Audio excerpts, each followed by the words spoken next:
these verses. It's the wrong way. One thing I would say is that as children of God, you must understand and know the ways of God more than his acts. What religion does is it focuses more on the act of God than the ways of God. What is the difference between the act of God and the ways of God? The act of God is simply, what God does, an action he did. And the ways of God is simply the understanding why he did what he did. And therefore, if you don't have the understanding, you will not understand, or you don't know the motive, you will not understand the action. Yes. There is a verse that Moses said, I believe in Exodus 33:13. He says, if I have found favor in your sight, Lord, teach me your ways that I may know you and find favor. So it means to know God, you must know his ways. Yes.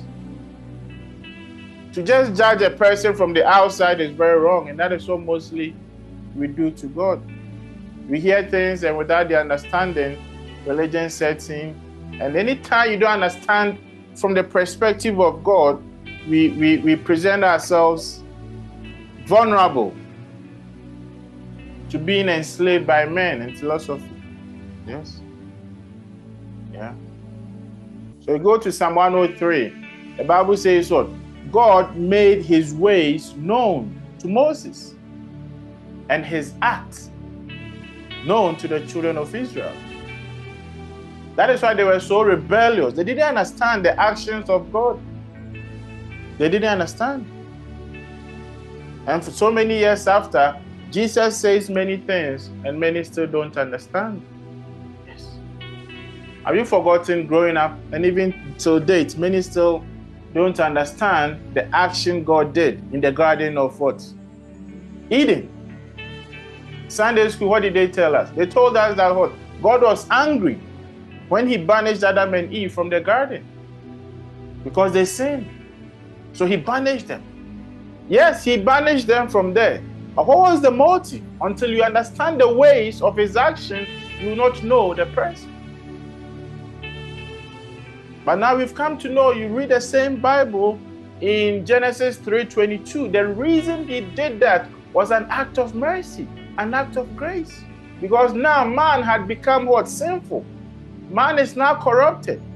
If man should partake of the tree of life and live forever, it means Satan will have an eternal control over man. If a person has cancer, he will never die. The cancer will continue to rot, and he will never die. So God says, you know what? You have sinned. You have partaken of this fruit that I commanded you not to. So you are now corrupted. And if I don't take you from this garden, in no time, you go and eat of the tree of life and live forever. Live forever in your sinful state. So it was an act of mercy that I took you out of what? The garden. So here we get to know not only the act of God, but the ways of God.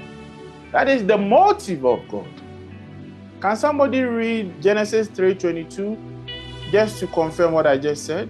Because in all these things, in the laws of God, if you don't understand his ways, you will not see his love.